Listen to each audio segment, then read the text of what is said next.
The proposal would put more Ohioans on a path to financial independence. A Democratic representative pushing back on the proposal says it threatens the health care of tens of thousands of Ohioans. Under the proposal, the Ohio Department of Medicaid submitted to the federal government, healthy Ohio adults between 19 and 55 years old with no children or dependents would have to have a job or be in school or a job training program or have a serious physical or mental illness to receive Medicaid benefits. People we talked to in Columbus agree in principle. It's not a handout, it's assistance.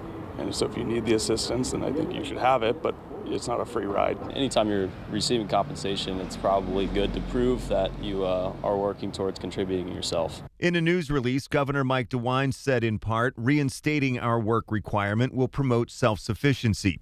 Ohio Department of Medicaid Director Maureen Corcoran added, by encouraging them to seek employment, we not only enhance their quality of life, but also contribute to healthier communities and a thriving economy in Ohio. It's a misconception that some of these expansion folks aren't working. Democratic State Representative Tristan Rader says as many as 62,000 Ohioans could lose Medicaid coverage if a work requirement is put in place.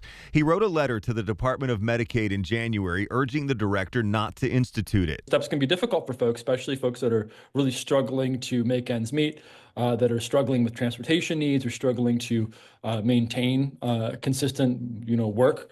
Director Corcoran was not available for an interview today, but a spokesperson tells me the state is working to create more job training and employment opportunities for those in the Medicaid expansion group.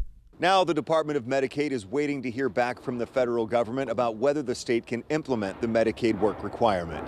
In Columbus, Doug Petcash, 10 TV News.